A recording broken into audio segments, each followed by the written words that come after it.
There is a clock in your chest that is running backward, and nobody told you how to wind it. Not your heart. That drum beats loud and obvious, announcing itself with every pulse. This is something hidden, silent, and dying by the second as you sit here breathing. Behind your breastbone sits a gland that was once the size of your fist when you were a child, a thriving metropolis of immunity, pumping out the soldiers that kept you alive through every scraped knee and shared classroom. But as you are watching this video right now, it is vanishing. By the time you reach puberty, this gland begins a process called involution. It shrinks, it withers, it turns into fat. By the time you finish this video, it will be smaller than it was when you started. This is not metaphor. This is thymic involution, the biological surrender that accelerates every year you ignore it. Your immune system is not aging because of time. It is aging because of silence. Because you stopped speaking to the one organ that determines whether you heal or decline, whether you wake up resilient or frail.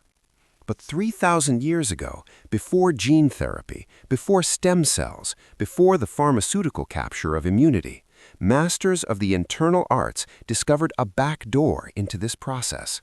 Not with drugs, with vibration, with the drum of the heart, with a specific rhythm of percussion that turns the sternum into a speaker and the thymus into a receiver. Today, we bridge ancient Zheng Qi cultivation with modern T-cell science. Today, you will learn the Thymus Awakening. Let me show you what is actually dying in there. The thymus is not merely an organ, it is a university. Your bone marrow produces raw immune cells, naive, untrained, essentially useless, then ships them to the thymus for education. This is where they learn to distinguish you from invader, self from threat, friend from enemy. The T in T-cell literally stands for thymus. This gland is the difference between a body that heals overnight and a body that succumbs to every passing virus. But nature programmed a cruel expiration date.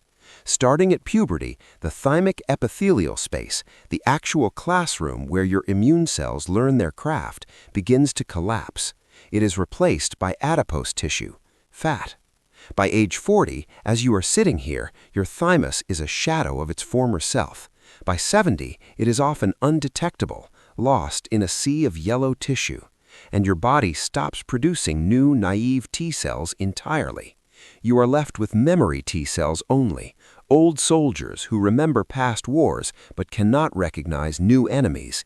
They become exhausted. They become senescent. This is immunosenescence. This is why you heal slower. This is why you catch everything. This is the biological reality that modern medicine is scrambling to solve with growth hormones and gene modulation and mTOR pathway drugs.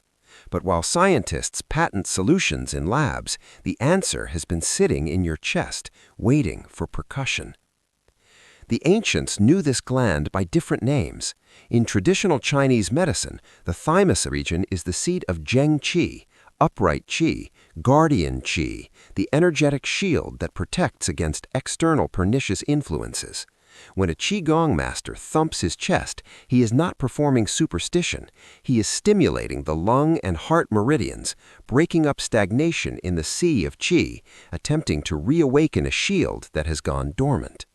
Cross to the yogic traditions and you find Anahata, the heart chakra, not the sentimental heart of greeting cards, but the bioenergetic center of life force circulation, the bridge between survival instincts and higher consciousness. The ancients observed something that Western anatomy is only now validating. When this center closes, the body creates armor. Shoulders round forward, the chest collapses, the rib cage becomes a prison. And what sits inside that collapsing cage? The thymus gland. The mystics claimed this was no coincidence. The physical withering of immunity mirrors the energetic closing of the heart. The shrinking shield is not biology defeating us. It is our own withdrawal from life, from breath, from the vibration of presence. Here is where ancient wisdom and piezoelectric physics converge. Your sternum is resonant bone. When you tap it, you send mechanical shock waves through the mediastinum directly into the tissues beneath. We know from piezoelectric research that bone generates electrical charge when compressed or vibrated. We know mechanical stimulation increases blood flow and microcirculation. If thymic involution is driven by stagnation and resource deprivation, could the rhythmic drum of self-percussion serve as a wake-up call? Consider the neurogenic tremor, the shake that animals use to discharge trauma. Humans suppress this. We stiffen, we armor. By tapping the thymus, we manually induce vibration in a region that has gone silent. We are telling the body, I am here, I am safe, I am awake. Furthermore, chronic stress and high cortisol accelerate T-cell death. This is proven.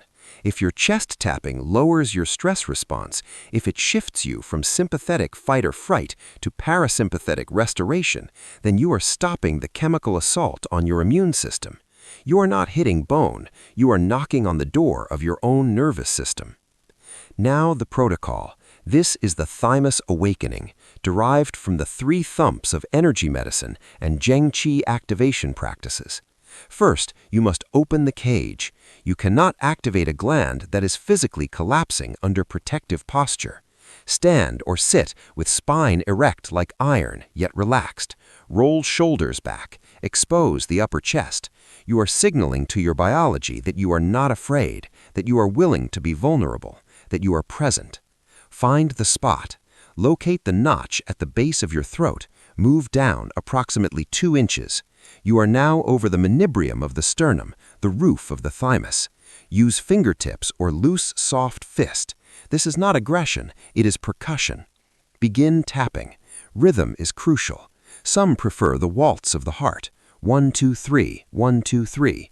Others prefer steady drum. As you tap, seek vibration in the marrow. You want the sound to travel inward, not slap the surface. Breathe. Inhale through the nose, filling the space behind the tapping. Exhale through the mouth, releasing stagnation. Continue for 1 to 3 minutes. You may feel tingling spreading across the chest. You may feel emotional release, sudden urge to sigh, to weep, to laugh. This is the armor around your heart breaking. This is normal. This is the point. After tapping, hold the space. Place palms over the thymus. Feel the echo. In Qigong, this is called leading the Qi. You have awakened the energy. Now let it settle. Your intention during this practice is not placebo. It is psychoneuroimmunology. If you tap believing you are merely hitting bone, you are merely hitting bone. But if you tap as the alchemist, visualizing adipose tissue receding, visualizing golden Zheng Qi returning, visualizing the production of naive T cells, you are engaging the mind-body network at the level of cellular signaling. You are combining mechanical piezoelectric spark with the software of consciousness. We live in an age where we outsource immunity to pharmaceuticals and longevity to technology. These are miracles, but we must not forget the ancient technology built into our own design. The thymus does not shrink because time passes. It shrinks because we stop vibrating with the frequency of life. We close our hearts. We hold our breath. We forget to drum. Open the cage. Tap the drum. Reclaim the shield. Your immunity is not gone.